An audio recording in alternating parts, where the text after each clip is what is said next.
Boa noite, boa noite, tudo bem? Tô esperando um pouquinho o pessoal entrar, aí já vou começar. Tudo bem? Boa noite. Boa noite, Auricélia. Só dá uns minutinhos aqui pro pessoal entrar, né? Que o Instagram tem que notificar e aí eu já vou começar.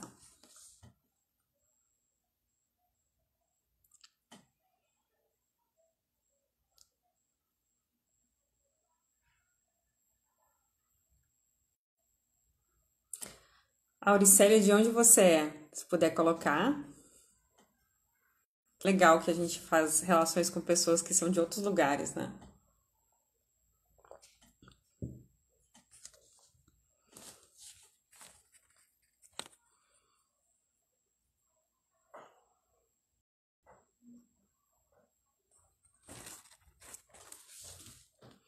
Boa noite, Juliana.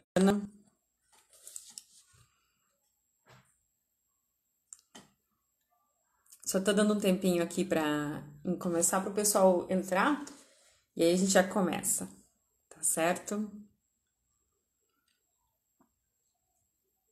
Bem, hoje a gente vai falar sobre educação 4.0 e o que significa, né?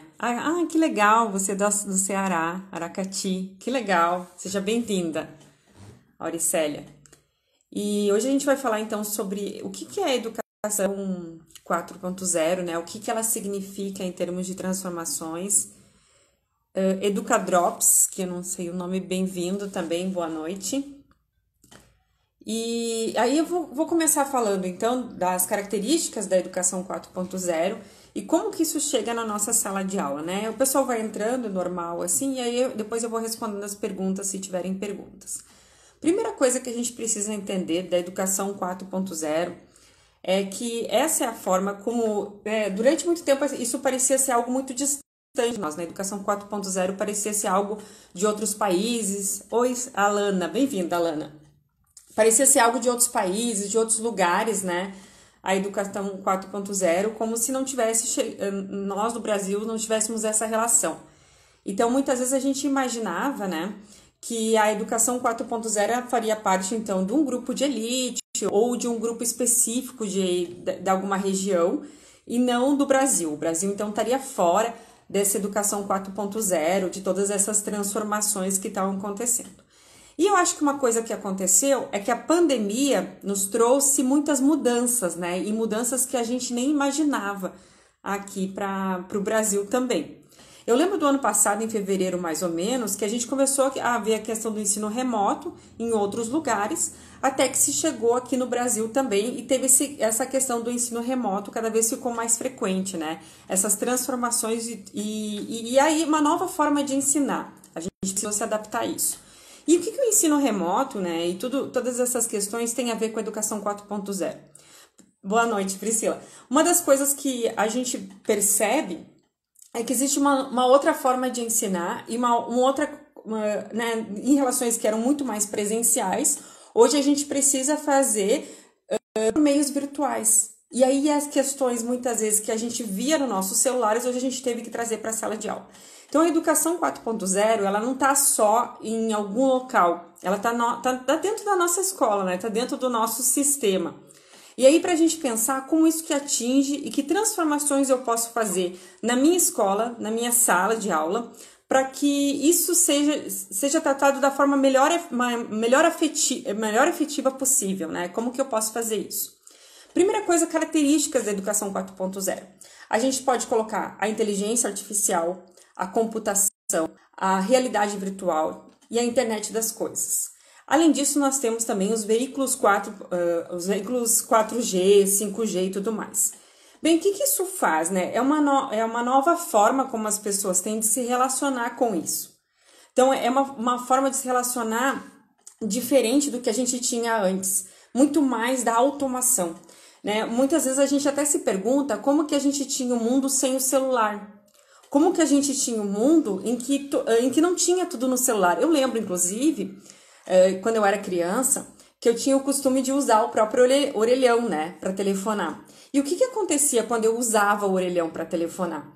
Eu tinha que colocar as fichas, daí que vem a expressão, né, a ficha caiu, não sei quem é, que é da minha época, assim, que a gente falava, a ficha caiu, porque vinha dessa expressão de usar o telefone. E quando se imaginava, né, que eu ia conversar com alguém, poder ver a pessoa, e eu lembro que já se falava sobre isso, parecia uma coisa muito etérea, fora, que não acontecia, assim. E eu lembro que quando eu imaginava que eu tinha essa capacidade imaginativa, eu pensava que seria no orelhão. Como que eu ia ver no orelhão, né, essas transformações e como que eu ia ver a pessoa. Então, todas essas transformações a gente viveu. E os nossos alunos, eles vivenciam isso na sua escola, na sua sala de aula, né? Então, eles vivenciam isso no seu cotidiano. Essa geração, né, ela não é a nossa geração que veio de uma outra era, de uma era, às vezes, em que a questão da automação não era tão frequente. Essas questões da automação ainda eram distantes um pouco. A gente tinha uma diferenciação entre o mundo analógico e o mundo virtual. Hoje nós não temos isso, nós temos uma junção entre o mundo analógico e o mundo virtual, já não tem essa separação. Então essas questões todas acabam tocando o nosso aluno e por isso que são questões muito importantes para a gente pensar na educação 4.0 e como que ela chega na nossa sala de aula. A primeira coisa que eu queria comentar com vocês é a questão da crise de 2020, né? E como que isso ampliou muitas das questões que a gente já estava percebendo, na verdade, né? Já eram muitas questões que a gente já percebia no nosso cotidiano, já percebia que já estavam mudando. Quais foram elas, né? A questão do uso do teletrabalho, né? Então, cada vez mais as pessoas têm trabalhado em casa, né? Hoje, na verdade, chamava de home office, mas o nome mesmo seria teletrabalho. Nós mesmos hoje damos aulas remotas. Então, todas essas questões que antes pareciam muito etéreas, muito distantes, começaram a cada vez nos tocar mais. E aí, o aumento da conectividade. Gente, como que era antes pedir comida? Né? Como que era antes ir em algum lugar? Como que era antes ir a um ponto de táxi, por exemplo? Era muito diferente. Então, todas essas questões da automação, que é a maior marca da Educação 4.0, a automação, elas chegam na nossa escola e chegam nos nossos alunos. E aí, um dos pontos que eu quero falar também é como fazer isso de forma ética. Né? Como que eu faço isso de forma responsável com os meus alunos? Como eu faço isso de uma forma que eles tenham a que tal da competência virtual?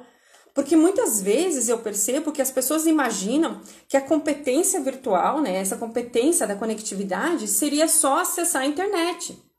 Então seria, poxa, o aluno que tiver mais acesso à internet, que ele conseguir postar fotos no Instagram, esse seria aquele que mais conhece. E a gente percebe que não é assim.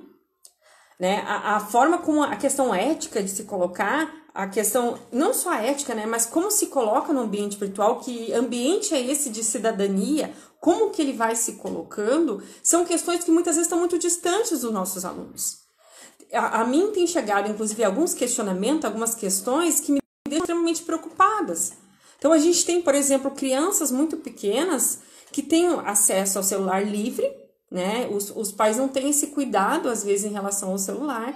E muitas vezes eles têm contato com, às vezes, pornografia, com coisas que estão muito além da sua idade. E como que ele vai lidar com isso se ele, às vezes, não tem nem o desenvolvimento total da sua capacidade cognitiva para poder, inclusive, ver esse tipo de coisa?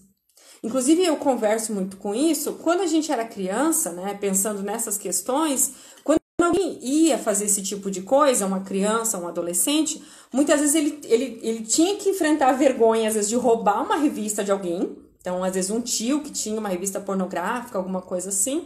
E hoje não, né? Hoje basta ter um celular. E como que fica a mente dessa criança quando vê esse tipo de coisa? E tem aquela história, né? Quem viu não pode desver. E aí, como que eu lido com tudo isso? Né? Como que eu faço isso na minha sala de aula? Como que eu vou enfrentar esses questionamentos? Como eu vou pensar essas questões?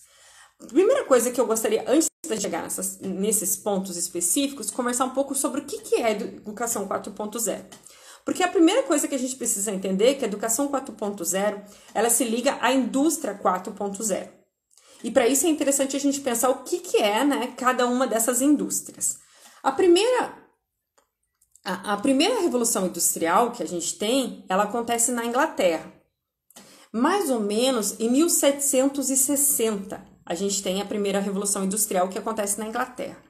Quais são as suas marcas lá na Inglaterra? Então, a gente tem o motor a vapor, né, que essa talvez seja a grande transformação da primeira Revolução Industrial. Então, o motor a vapor, que vai fazer com muita força aquilo que vai transformar, né, o peso que isso tem. Depois, a gente tem o carvão como principal meio de combustível. E a gente tem a produção do algodão. Então, é o algodão que vai fazer essas transformações e que eles vão fazer muito a questão da fabricação dos tecidos, né? O tecido vai ser muito fabricado.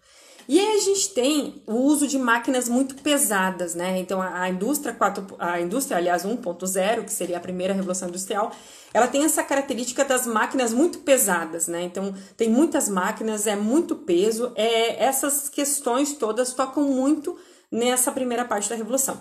Isso traz muitas transformações para a própria Inglaterra. Quais são essas transformações? Bem, a gente precisa de uma massa de trabalhadores que vão trabalhar nessa indústria.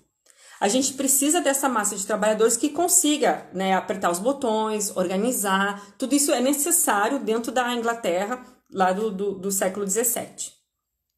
Aliás, século XVIII. Antes da própria Revolução Industrial, nós temos a Reforma Protestante. Isso faz com que a Inglaterra ela já seja, né, alfabetizada, com que todos já possam alfabetizar. Então, a gente já tem uma revolução cultural dentro da Inglaterra e todos aí já conseguem se alfabetizar e tudo mais. Mas se a gente for pensar junto, né?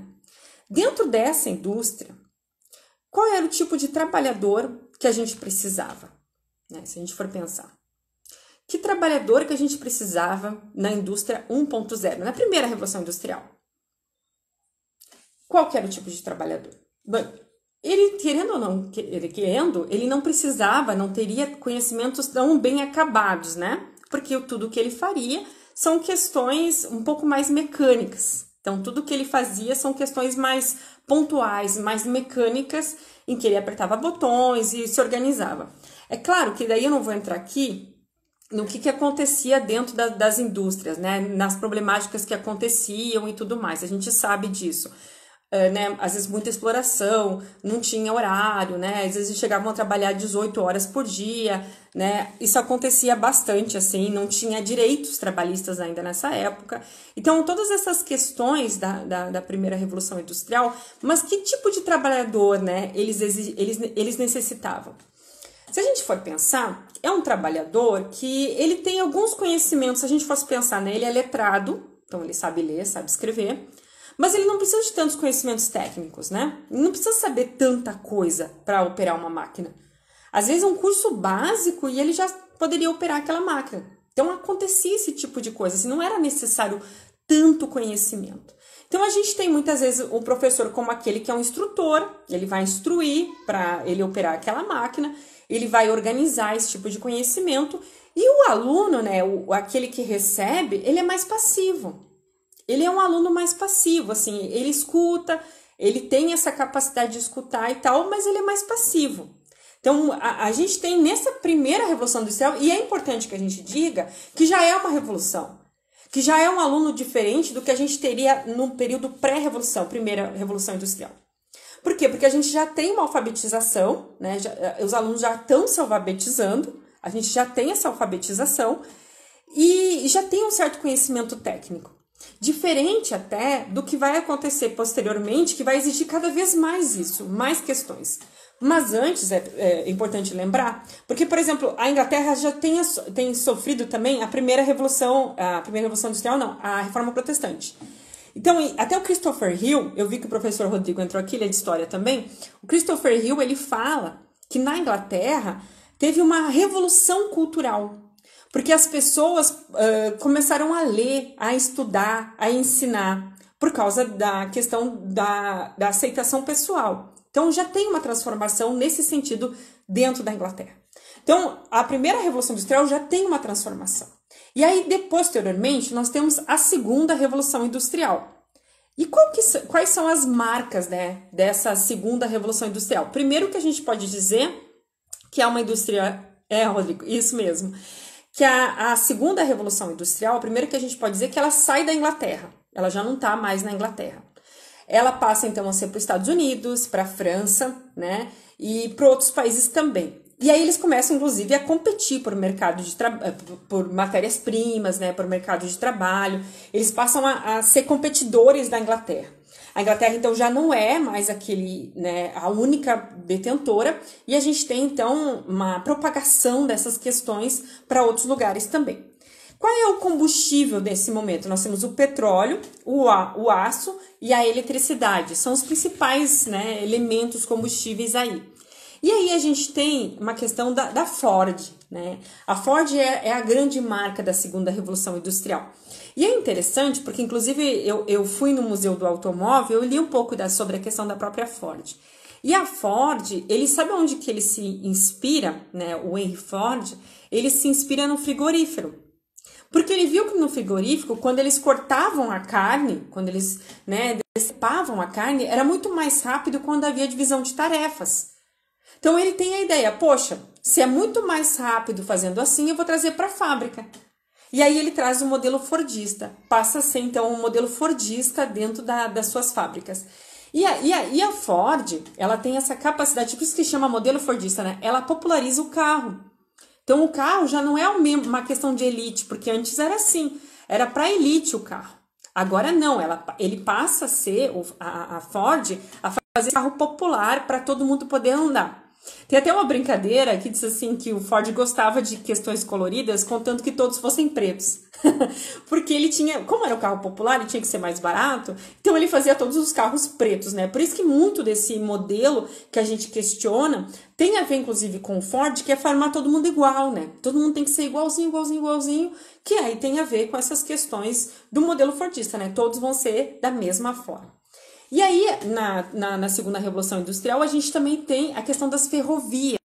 Então, cada vez mais transporte por meio de trens, né, que vão andar de um lado para o outro, que vão fazer essa transformação grande, não só agora na Inglaterra, nos Estados Unidos e na França também. Aliás, os Estados Unidos desponta com muita força, né?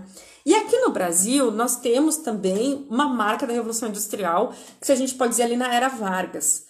Porque aqui daí a gente tem o São Paulo como grande polo, que vai ter as grandes indústrias, e a gente tem o Sistema S. E aí, qual é a relação que eu quero fazer, né, entre o Sistema S e a segunda Revolução Industrial? A principal questão do Sistema S com a segunda Revolução Industrial é porque a gente tem ali um conhecimento mais técnico, né? O que vai se querer? Vai se querer um trabalhador que não seja só aquele que aperta botão, né, como seria um pouco mais na primeira Revolução Industrial. Na segunda Revolução Industrial, a gente não vai ficar só nesse modelo. A gente também precisa de um modelo em que ele já tem alguns conhecimentos técnicos. Por isso que a gente tem o Sistema S, que é o SESI, SENAI e o SENAC, que começam a preparar esse trabalhador cada vez mais para essa divisão de tarefas e para essa aceleração mesmo do conhecimento e dos seus lugares no mundo. Então, cada vez mais a gente vai ter isso assim dentro da segunda Revolução Industrial. E aí a gente já tem algumas mudanças, a gente pode pensar no ensino, né? Primeiro que assim, o professor ele continua sendo um grande detentor de conhecimentos, como a gente tem, mas a gente tem um controle de horários, né? A gente tem uma organização em relação a isso, a gente tem um conhecimento técnico. Durante muito tempo, o Senai e o SESI ainda tem, né? Eles ainda são muito usados para fazer esse ensino mais técnico e é muito voltado à segunda Revolução Industrial. Não que não sejam necessários hoje, a gente até pode refletir uma dessas questões, mas a questão é que nesse momento eles são muito fortes e eles vão se colocando dessa forma, assim, né? Formando, né, o trabalhador para trabalhar na indústria. E como que é essa indústria? Ela não tem tantas mudanças, ela já tem algumas mudanças.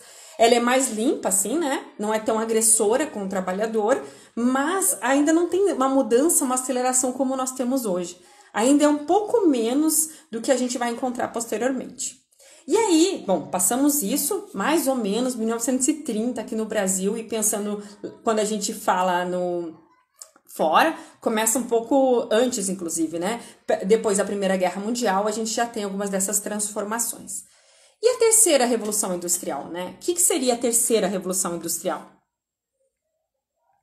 A terceira Revolução Industrial, ela é chamada de Era dos Computadores, que vem mais ou menos 1970 no Brasil e tudo mais.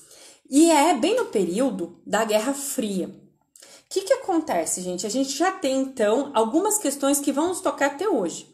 Por exemplo, os robôs, a gente já tem eletrônica, a gente já tem satélites, computadores e tecnologia da informação.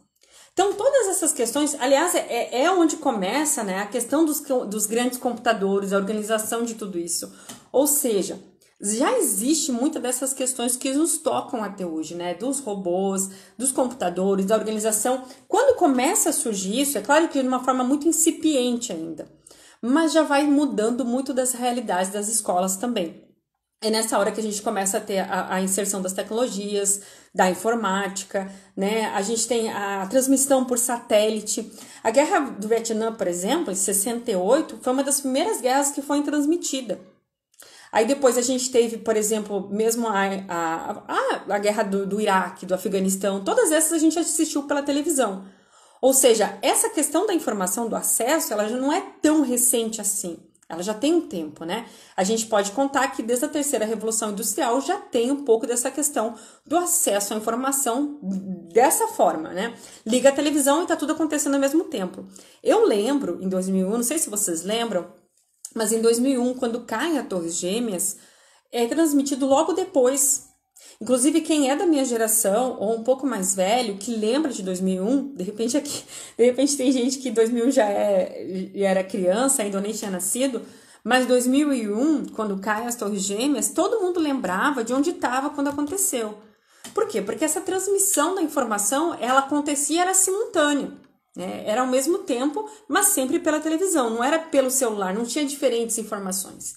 Aí é uma questão, inclusive, que a gente tinha muitas vezes a mesma fonte de informações, né? Essa questão da organização, né, de um sistema mais enciclopédico, em que cada o usuário pode colocar informação, é muito novo, que daí tem a ver com a quarta revolução industrial.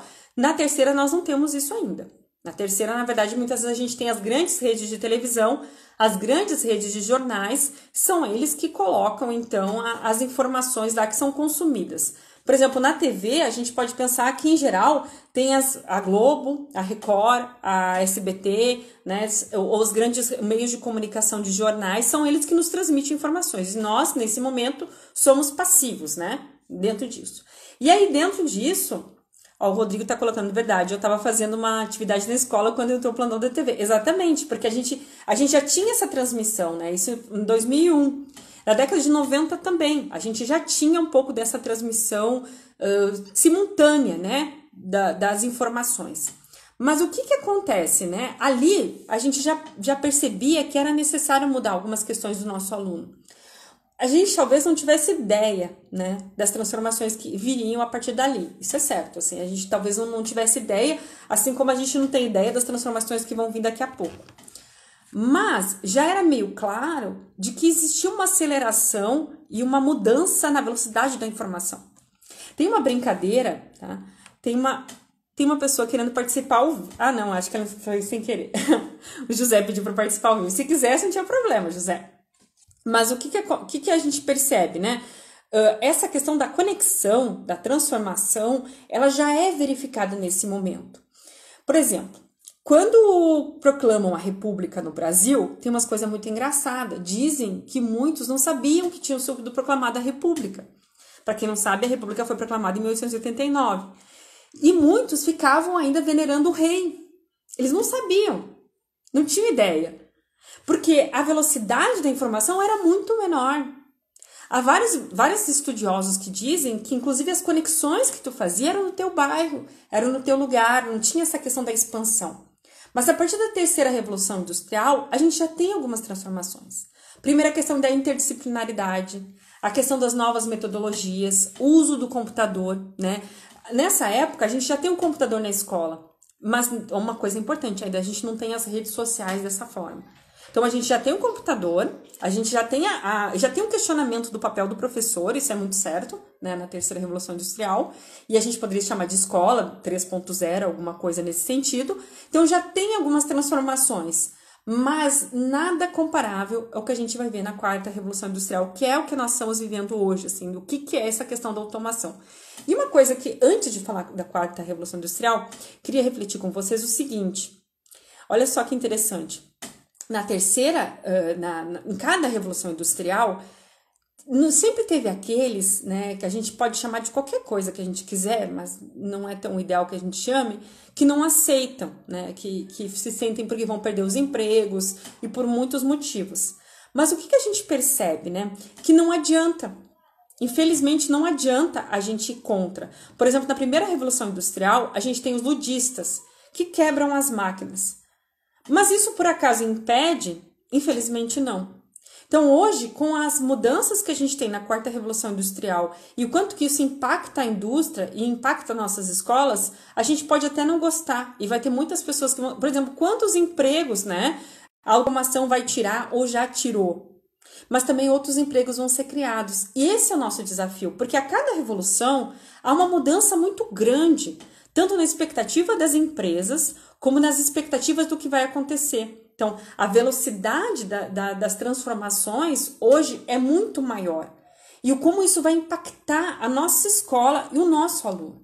Bom, agora o Eliseu colocou muito interessante pensar nisso, de como a velocidade de informação era muito menor. Não, era muito menor, né? E muitas vezes as pessoas se davam conta de um acontecimento muito tempo depois. Essa questão da simultaneidade, inclusive alguns estudos, não é o caso do tema da live de hoje, mas muitos estudos mostram que a gente, na verdade, não tem biologicamente a capacidade de relacionar tanta informação como a gente é submetido. E talvez por isso que a gente seja uma sociedade que tem tantos problemas psicológicos, de saúde emocional. Por quê? Porque a gente não, é como se a gente não fosse formado para isso, para lidar com tanta informação ao mesmo tempo. Então é uma coisa que muitas vezes vai contra a nossa própria natureza. De um lado, a nossa natureza, ela retém algumas informações e não todas, mas do outro a gente é submetido a uma avalanche de informações. E a gente muitas vezes, a nossa capacidade cerebral, ela não está pronta para isso. E aí, como que a gente chega então na quarta revolução industrial, né? Quais são as suas características?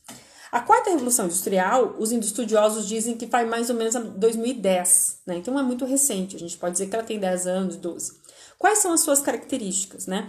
A gente pode colocar inteligência artificial. O que é inteligência artificial? Quando eu comecei a me dar conta disso, gente, eu fiquei impressionada. Por que acontece a inteligência artificial? O que é isso? O Facebook, principalmente, mas o Google também, ele retém todas as informações, não só de onde a gente anda, mas o que a gente pesquisa, do que a gente gosta, quais são os nossos gostos, como a gente faz. Então, assim, essa inteligência artificial, ela reúne mais dados do que o seu companheiro, a sua companheira, o seu marido, a sua esposa. Ele reúne muito mais informações do que qualquer um de... Aliás, do que, até coloquei no story ontem, do que qualquer regime totalitário que já existiu. Certamente o Hitler e o Stalin sonhariam com um sistema de automação como a gente tem, com tanta capacidade. E a China é um exemplo, né? Que a China ela usa a capacidade que ela tem de reter informação para o seu poder. É um exemplo. Então, por quê? E é uma coisa, gente, que os maiores regimes, o Stalin certamente sonharia, né? Adoraria ter o sistema de informação que a gente tem hoje. Porque uma coisa que o regime totalitário nunca conseguiu é controlar pensamento. Porque podia controlar onde a pessoa ia, podia controlar o que a pessoa ia fazer, né? Podia controlar com quem ela falava, mas pensamento não dá para controlar. Mas hoje, a inteligência artificial, ela quase tenta fazer isso. Como que ela faz isso? Bom, organizando o que a gente pensa, né? Pensando como que coloca informações de acordo com o que a gente quer. Como às vezes faz a gente ficar numa bolha, pensando que todo mundo pensa da mesma forma que a gente. Então, a inteligência artificial, ela tem muito disso. De falta de inteligência, ela não tem nada. Então, ela vai reunindo tudo isso, ela vai colocando tudo isso e organizando essas informações que podem estar soltas e nos oferecendo. Repare, por exemplo, tem uma coisa bem interessante para fazer no Facebook. Quando você vê um anúncio, clica no direito, lá nas 3 bolinhas que tem, e coloca por que eu estou vendo esse anúncio. Você vai ver que às vezes você tá numa zona, por exemplo, assim, eu já coloquei em vários, né? Diz, esse anúncio está sendo colocado para mulheres de tanta idade. Esse anúncio está colocado para pessoas que gostam de tais coisas. E a gente fica impressionado como o Facebook tem informações que a gente deu para ele, né? Para essas redes de informação. Então isso é uma coisa, e nós que somos adultos temos ideia do que estamos fazendo. Muitas vezes o nosso aluno não tem ideia. Por outro lado, a gente tem automação. Então, cada vez tudo é mais automático. A comida chega na nossa casa de forma automática. Né? Antes, quando a gente ia pegar um táxi, eu tinha que ir até um lugar lá e chamar um táxi, a um ponto de táxi. Hoje não, hoje eu chamo tudo no meu celular. Então, essa capacidade, a conectividade, né? Tá conectado o tempo inteiro. Eu lembro da época que a gente não tinha Wi-Fi no celular. Então, a gente chegava numa lan house, no meu caso, que não tinha internet em casa, ou quem tinha internet de escada e tudo mais, tinha que chegar num lugar específico para ter. Hoje a gente não, a gente tem conectividade o tempo inteiro, em todos os países. Então, essas relações, elas mudaram muito rápido. E 2010, então, é considerada a quarta revolução industrial, porque a indústria que não se adaptou, ela foi ultrapassada. E sempre quando se fala disso, se fala da Nokia, né, que é um grande exemplo. O que é a Nokia? Para quem é um pouco mais velho, certamente conhece. Era uma máquina fotográfica que tirava fotos de forma analógica. E ela não se adaptou para fazer as fotos virtuais, né? Ela não se adaptou para isso. Mas é até interessante, porque se eu fosse a Nokia, eu também não sei se eu me adaptava. Porque pensa o seguinte, quando começou a surgir as fotos digitais, elas eram ridículas, elas eram muito ruins, elas eram péssimas, as fotos digitais. Então a Nokia muitas vezes se imaginou que ela ia sempre continuar porque ela era muito melhor. Mas o que aconteceu? A velocidade da informação que a gente tem hoje e de transformação dos produtos já não é a mesma. E aí, o que aconteceu? A Nokia não se adaptou e outras passaram a própria Nokia, que era maior, que fazia maiores coisas em termos de máquinas fotográficas. Então, isso trouxe muitas mudanças e profundas na relação que nós temos com o consumo e com a própria indústria. Há alguns estudos que dizem, é uma das coisas que me preocupa também, que em 2030, e olha, falta pouco tempo, né? Faltam 9 anos. Boa parte dos empregos que a gente tem hoje já não vão ser mais necessários. Olha só, muitos empregos, muitas vagas que nós hoje, que são usadas hoje, não vão ser mais necessárias. E aí a gente pode pensar assim, a gente está formando aluno para esse mundo. Como que a gente prepara ele para esse mundo em transformação? Que essa é a educação 4.0, ela se liga à indústria 4.0. Então, como que eu dou ao meu aluno essa capacidade de se colocar nesse lugar, né? De usar essas questões da automação, de usar tudo isso para poder produzir transformação. Porque são coisas que não são tão simples nem automáticas. Muitas vezes a gente se engana por causa disso. O que a gente pensa, né? Quando a gente se engana, muitas vezes a gente pensa assim, poxa, meu aluno já nasceu, né? A gente fala assim, ele já nasceu nessa era digital. Então, ele sabe tudo na era digital. E isso é um leve engano. Na verdade, não é assim. Não é porque o nosso aluno ele nasceu na era digital que ele sabe se colocar. Na verdade, a gente fica impressionado quando muitas vezes o nosso aluno ele não sabe se colocar nem de forma ética nas redes sociais. Então, esse é um aprendizado que nós, como professores, precisamos preparar o nosso aluno. Né? Que aluno nós esperamos? E é claro, não vai ser do mesmo jeito que a gente educou até hoje. Porque tem muitas coisas que eles precisam ter essa capacidade, essa clareza de como que eu vou fazer. Questões que eu até coloquei para falar aqui, por exemplo, um professor como mediador. Né? O que é um professor mediador? Né? É aquele professor que ele vai instigar o aluno. Eu vou instigar o aluno para chegar onde eu imagino que ele tem que chegar. Eu vou ajudá-lo a refletir sobre essas questões, eu vou ajudá-lo a pensar sobre isso. Né? E aí, muitas vezes, é a questão de não dar tantas respostas prontas. O ensino remoto tem feito um pouco isso com a gente também, né? Porque a gente não pode dar tantas respostas prontas para o nosso aluno, ele tem que ir um pouco atrás. Mas, assim, eu direcionar o meu aluno, né? Direcionar cada vez mais o meu aluno para ele pensar essas questões. Isso mesmo, Auricélia, a geração Z, como falam, né? Isso, exatamente, a geração Z. Mas aí, Auricélia, tem uma questão para a gente pensar, o que acontece? Às vezes a gente imagina que porque eles são a geração Z, que nasceu com o celular na mão praticamente, eles sabem. E cada vez eu me choco mais de que eles não sabem. E que pertence a nós, não é que a gente não sabe lidar com todos os aplicativos, que a gente não tem capacidade de ensiná-los, a gente tem muita, né? É olhar para isso. E muitos professores eu conheço que se sentem diminuídos, porque às vezes não sabem mexer no aplicativo melhor, maior, mais rápido. Mas não é isso que te torna um bom professor. O bom professor é aquele que vai instruir, que vai fazer o aluno pensar.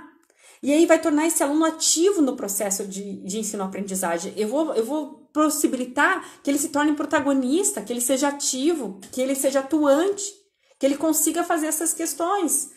E aí é uma questão, né, muito importante também. Hoje a informação, eu estava inclusive gravando um curso, estava falando com o editor, que hoje a informação, ela realmente está no nosso celular.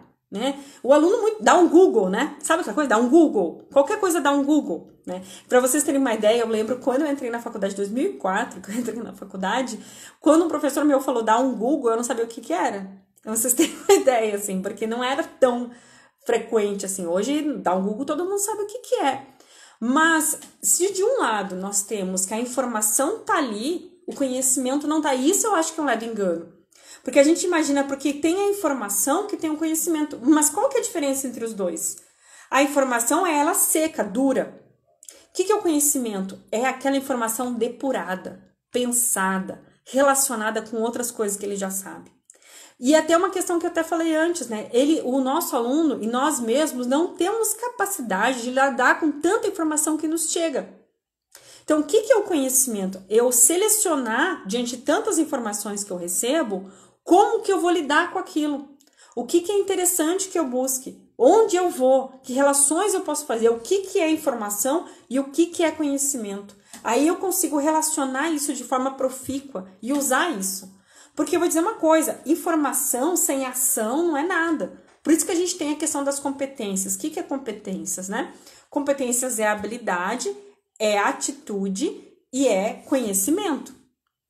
Então eu uno os três, porque eu só tendo a informação e não agindo em função disso, eu não consigo. Não tem como ter essa transformação. A transformação vem dessa ligação que eu faço entre as várias áreas de conhecimento e eu vou agir em cima disso. E aí a gente tem as aprendizagens significativas. E aí eu encontro os nossos desafios frente a essas mudanças da educação 4.0. Primeiro eu diria, com toda humildade, como eu sempre faço, que é a nossa formação. A nossa formação, em geral, não nos prepara para isso. Né? Não só porque, não só para dizer que a gente é atrasado, não é isso, não. Bem de longe, assim. Mas a educação muitas vezes não nos prepara para isso, porque nós fomos formados de um jeito que nós éramos muito passivos. Né? Nós passamos muito tempo ouvindo, e muito pouco tempo refletindo sobre aquilo, depurando essa informação e exercitando a nossa capacidade de criar. Então, a nossa formação não foi assim. E nós, como professores, tendemos a repetir o tipo de formação que a gente recebeu. Isso é muito claro, assim, o tipo de professor que a gente tem a ver com o tipo de informação que a gente foi recebendo e a forma como a gente foi recebendo. E aí a gente tem uma questão também, outra questão, né, que é a ausência tecnológica nas nossas escolas. Muitas vezes, e aqui está muito claro no Brasil, né, quais são os estudantes que mais sofreram com a pandemia? Foi os estudantes de escola pública. Muitos nem entregaram nada, muitos perderam o ano passado inteiro. Enquanto a gente tem aqueles alunos da escola particular que têm acesso, que tiveram aula até mais tranquilo, muitas vezes, dependendo da idade, da escola pública, não. E eu digo com conhecimento de causa, porque eu faço formação para a escola pública e já estive em várias. Ou seja, não tem. Então, essa questão da conectividade, ela não está em acesso a todas. A gente tem muitas disparidades sociais no Brasil e muitas escolas diferentes.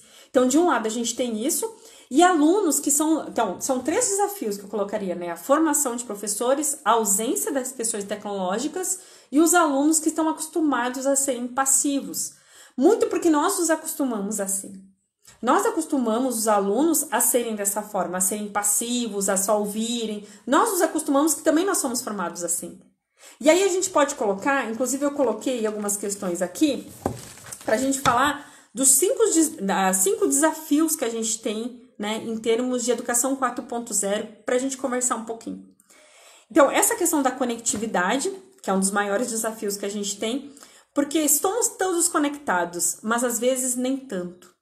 Né? Se um lado nós estamos muito conectados, os alunos estão na internet, todo mundo está na internet, por outro a gente tem essa questão, e na pandemia isso ficou muito claro, a questão da ausência dessa conectividade em lugares mais distantes. Por exemplo, teve escolas que eu visitei que tinha um celular para 3, 4 pessoas dentro da casa. Né? Isso era muito comum. Ou seja, todos tinham que entregar atividades, todos tinham que fazer isso, mas tinha um celular para 3, 4 pessoas. Então, como vai fazer isso, né? Como que vai fazer com que todo mundo faça as atividades? É muito complicado.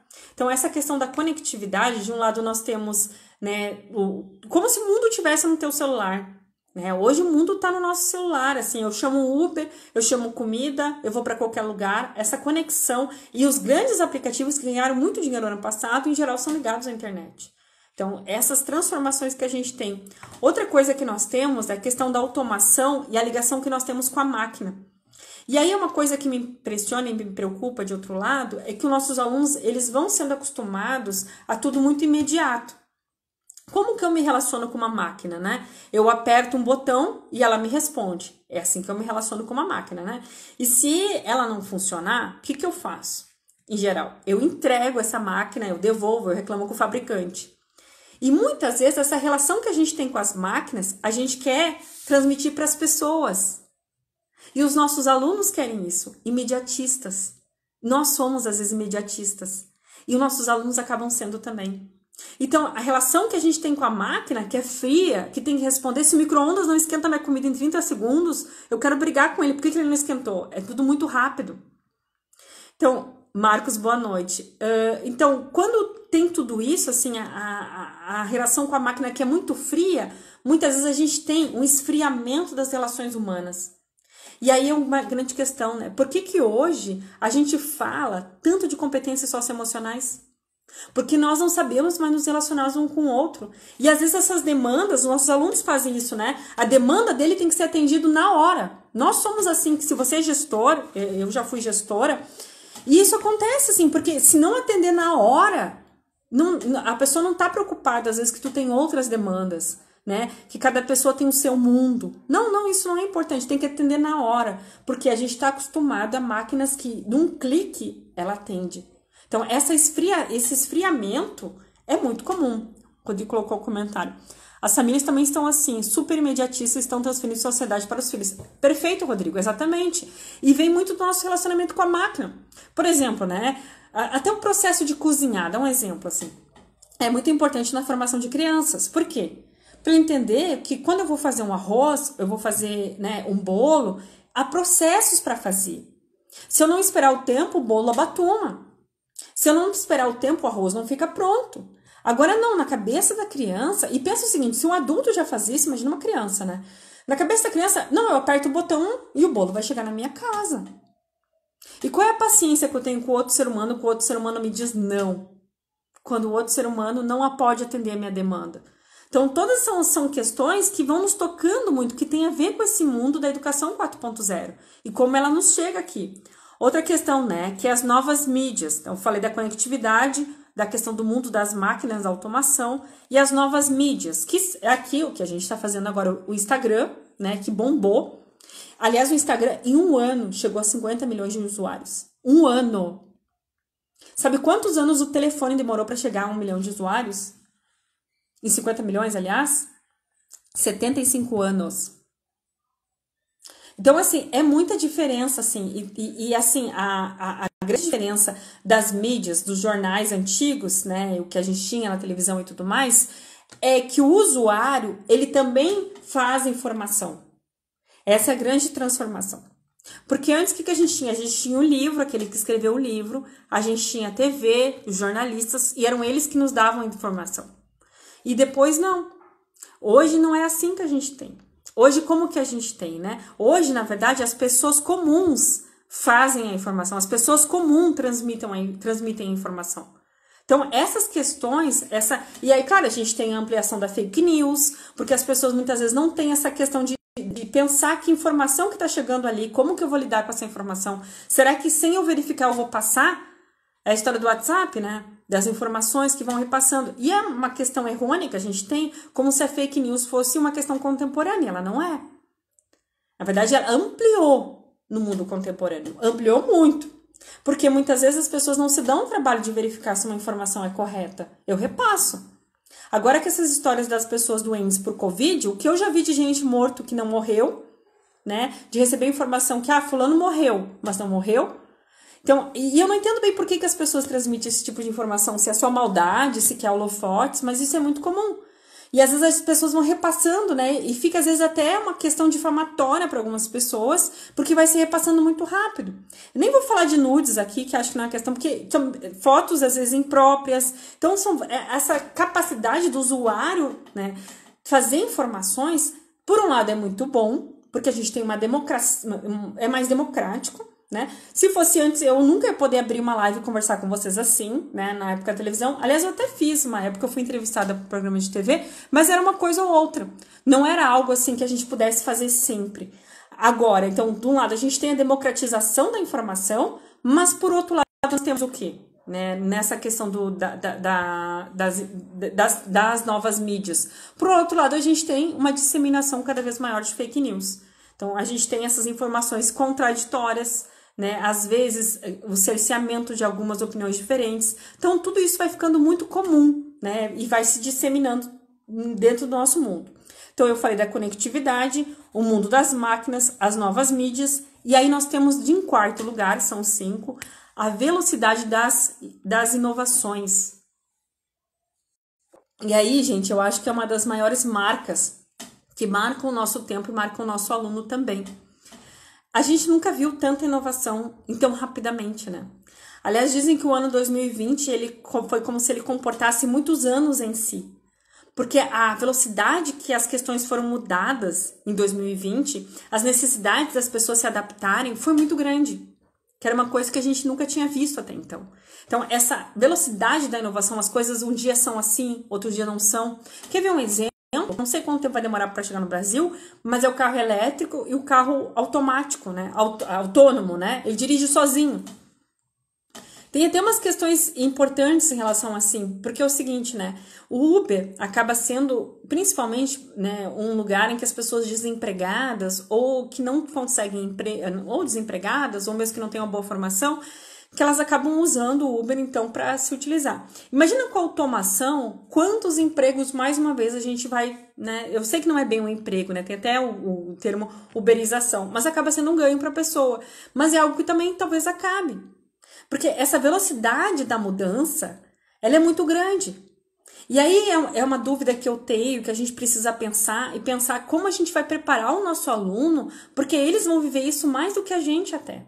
Essa velocidade da mudança, nada é constante. Uma coisa tem uma informação, no outro dia tem outra. Então tudo isso vai trazendo muita transformação, muita mudança, que às vezes a gente nem consegue se dar conta de tudo que vai acontecer.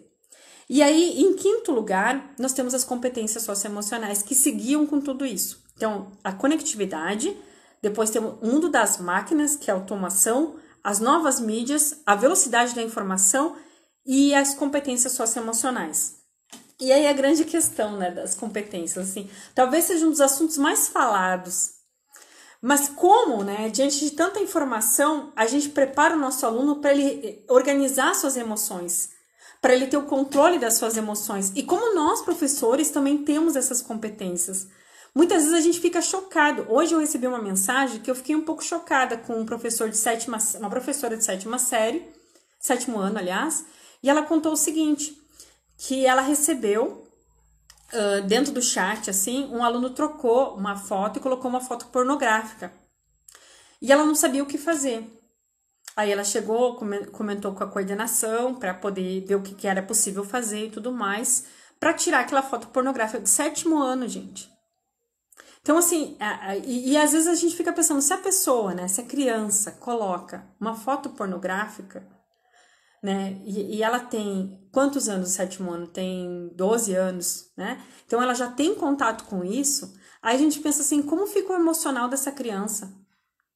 Como fica questões sociais e emocionais para essa criança ao longo do tempo? Como que ela vai se desenvolver? Né? A história, quem viu não dá para desver. Então, de um lado a gente tem a questão do professor, né, que ele fica naquela situação, como que ele vai fazer? O aluno acabou de colocar uma foto assim, finge que não viu, chama atenção, o que faz? Então, essa ética dentro das redes sociais, dentro de um chat de aula remota, é bem importante da gente pensar como que vai fazer, né? Qual o direcionamento que eu vou dar para o meu aluno, né? Como que eu vou chamar atenção? Que regras eu posso fazer? Existem regras, gente. É uma coisa importante que às vezes as pessoas não se dão conta. Todo lugar tem regras. Como é que no ambiente virtual não tem regra?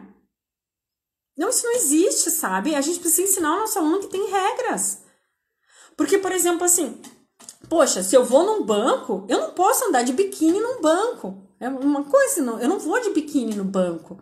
Eu tenho que botar com uma roupa minimamente para ir no banco. né? Biquíni eu uso na praia. Então, por que na rede social pode tudo?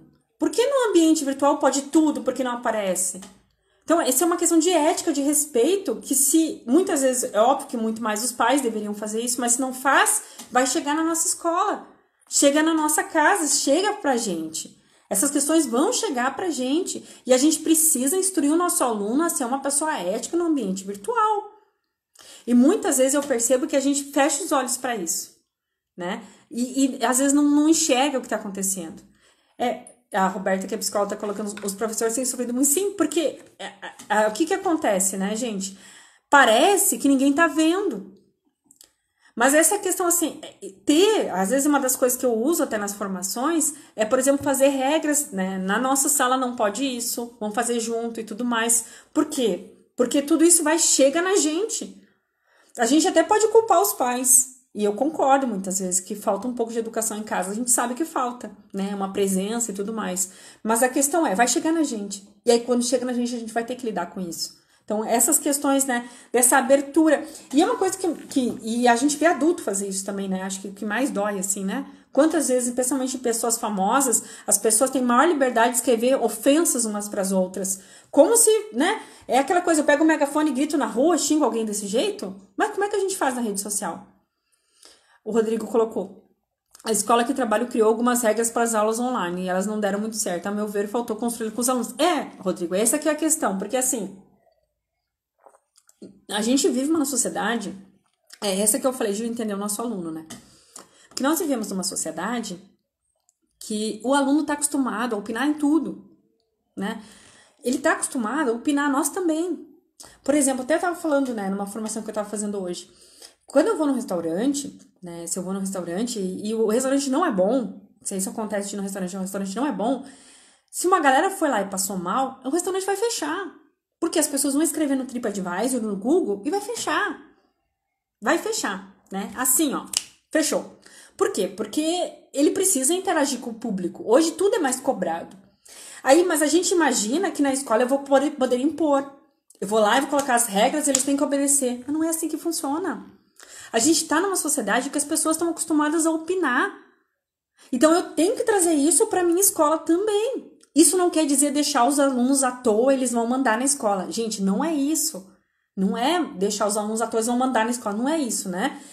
É deixar algum espaço para que eles participem. Então, por exemplo, Rodrigo, uma ideia seria, por exemplo, vou na escola, 2 regras, 3 regras vão ser essas, mas 3 nós vamos escolher juntos. O que vocês acham que é um bom ambiente virtual? E aí eles podem escolher. E aí quando eles escolhem, fica muito mais fácil, porque já é aceito. Nós vamos colocar aqui, vai estar sempre ali, todo mundo vai fazer. Ou seja, a gente faz um contrato. Porque a gente precisa pensar qual sociedade que a gente vive hoje.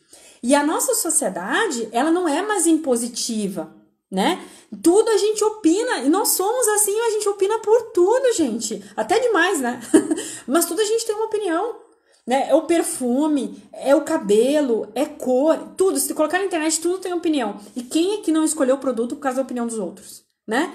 A gente vê lá as opiniões, vê o que tá colocando e a gente vai lá, acaba escolhendo aquele produto por causa da opinião. Então, quando a gente quiser colocar o nosso aluno, isso tem regras, mas é sempre deixar um espaço para ele trabalhar também.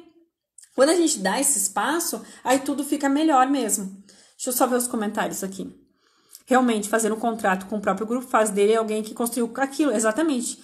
E todo mundo quer participar de algo que ajudou a construir. Exatamente, Roberta. Por quê? Porque a gente precisa, quando pensar a sociedade que a gente vive, né? Nem nós gostamos. Pensa o seguinte, assim, eu sempre penso, é óbvio que tem questões de gerações, mas a gente sempre se colocar no nosso lugar do nosso aluno é uma coisa interessante também. Quando a gente se põe no lugar do nosso aluno, pensa assim, poxa, eu gostaria... Eu estou fazendo, vamos supor que vocês estão fazendo uma pós-graduação e eu sou professora de vocês. Vocês gostariam que eu chegasse assim, as regras são essas aqui, vocês vão gostar? Geralmente a gente não gosta, porque a gente também está nesse mundo de opinião. Então, é uma coisa que sempre funcionou, eu já fiz isso nas minhas aulas sempre, deixar um espaço para eles participarem. Por exemplo, eu fazia isso até em regras de avaliação, né? Eu estava vendo, a Bárbara entrou aqui, e a Bárbara, a gente fez a live semana passada sobre avaliação. E eu sempre fiz isso até sobre avaliação. Então, às vezes eu pegava assim, esses 2 critérios aqui, eu quero deixar. mas eu vou deixar 2 para vocês escolherem. E a gente construía junto, claro que não era sozinho eles, né? Mas a gente construía junto. Gente, isso era tão benéfico, porque o aluno se sente participante daquilo.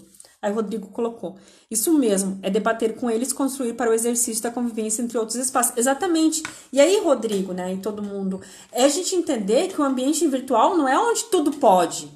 É mais um ambiente que a gente vai transitar. E talvez esse seja a grande questão da educação 4.0. É preparar esse aluno para ele também ser cidadão ali, né? Que nem, às vezes eu vejo alguma moça famosa, assim, que é chamadas influencers, né? E as influencers, muitas vezes, elas põem uma foto de alguma coisa. Gente, as pessoas põem 50 mil opiniões sobre alguma coisa. E às vezes eu fico até pensando assim, gente, sabe, que às vezes eu brinco assim que falta coisa pra fazer. Porque como é que pode, sabe? A pessoa põe uma foto, porque tu tem que estar lá opinando e humilhando e dizendo que é horrível. Se não tem nada pra acrescentar, não fale nada. Então, se a gente tem isso no mundo adulto, imagina nas crianças, os adolescentes estão se formando e vendo os pais fazerem isso também. Então, é nosso papel, às vezes, fazer essa questão mais ética, respeitável no mundo virtual. Que o nosso mundo já não tem mais essa separação, né? Entre o mundo analógico e o mundo virtual. A gente tá tudo junto. Quer ver uma coisa que eu já me dei conta, infelizmente? É, às vezes, fazer memes, mas debochando, humilhando o outro colega. Então, esse tipo de coisa é inadmissível. A gente não pode admitir e fazer de conta que não viu. Né? E é o que eu falei, da mesma forma, né, que em todo o ambiente, por exemplo, vamos supor, né, você está conhecendo uma pessoa e vai lá e conhece a família da pessoa, tá? Vai um namorado ou uma namorada. Como que você vai se comportar? Existem regras, né? Existem um respeito, existem algumas formas de fazer. Então, o ambiente virtual não pode ser um ambiente onde eu posso gritar o que eu quiser, xingar quem eu quiser, porque eu tenho vontade. Existe um respeito. Eu gostaria que fizesse comigo. Essa é a grande questão, né? Eu gostaria que fizesse comigo. Então, quando a gente traz essas reflexões para o nosso aluno, para ele pensar no seu lugar social e pensar que ele precisa cultivar a ética, cultivar o respeito, aí a gente, inclusive, as nossas aulas, né, remotas ficam um ambiente mais agradável. Porque até quando uma opinião é colocada de forma diferente, existe uma questão de colocar ali, né? A Roberta colocou, a internet traz a sensação de distanciamento. Mas com certeza traz, né, do anonimato e do distanciamento. Mas eu acho que é uma coisa que a gente precisa entender, que ele é mais um ambiente. Claro que é um ambiente que eu falo com pessoas muito distantes, né, que às vezes eu nunca vou ver. Mas é uma questão até, tipo assim, de pensar, eu gostaria que fizesse comigo?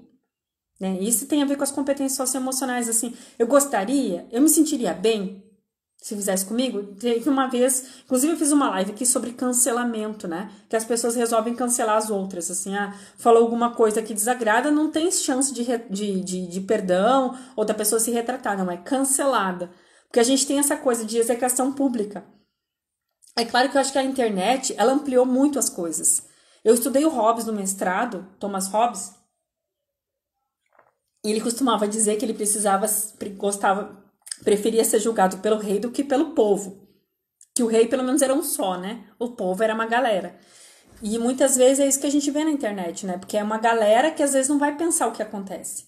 Mas eu vejo assim, deixa eu até colocar, o Rodrigo colocou, meus alunos tiravam prints das telas e criavam figurinhas e compartilhavam nos seus grupos e são crianças. Exatamente.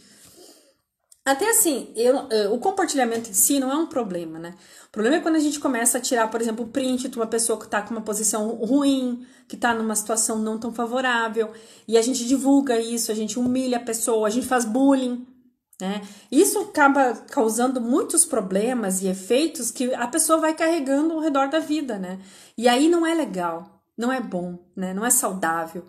E é uma coisa que certamente a pessoa mesmo que fez, ela não pensa. Porque, por exemplo, tem o bullying virtual, né? Eu lembro da escola, a gente sempre teve a questão do bullying, né? A pessoa humilhava o outro quando não tinha internet ainda.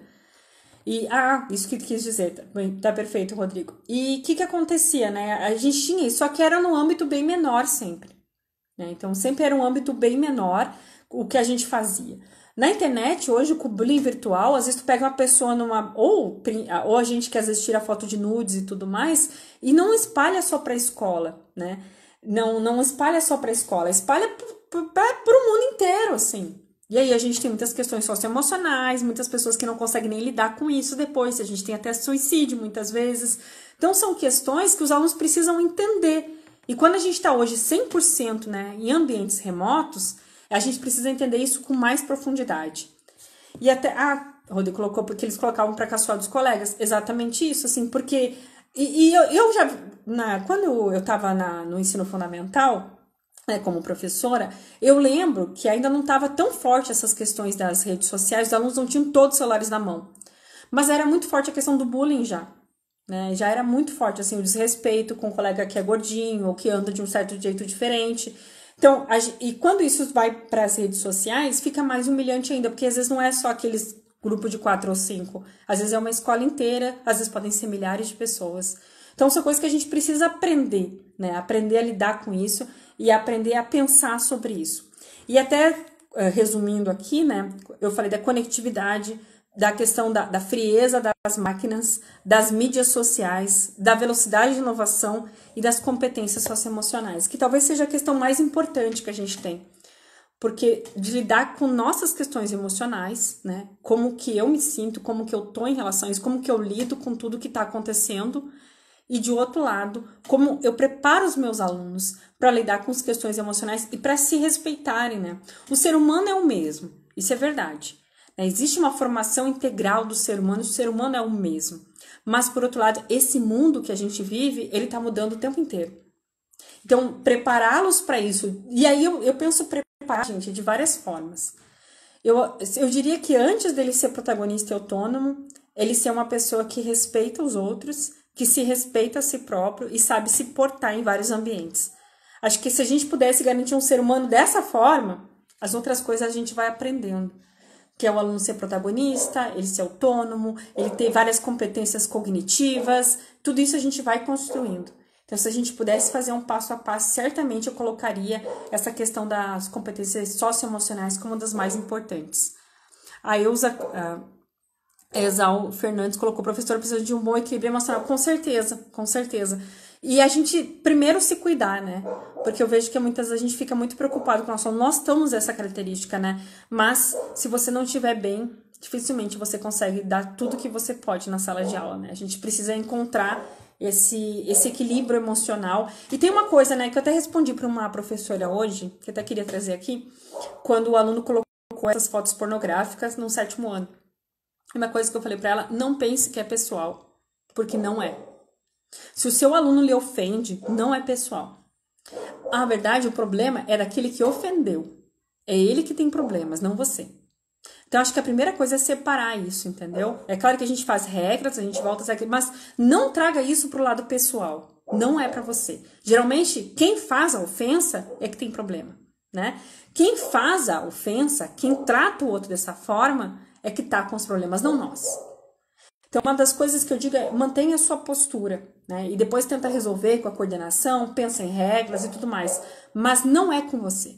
Não é a sua aula que é o problema. Geralmente nem é pessoal. Geralmente tem a ver com outras coisas. Que ele tá fazendo isso, a forma como ele se porta e tudo mais.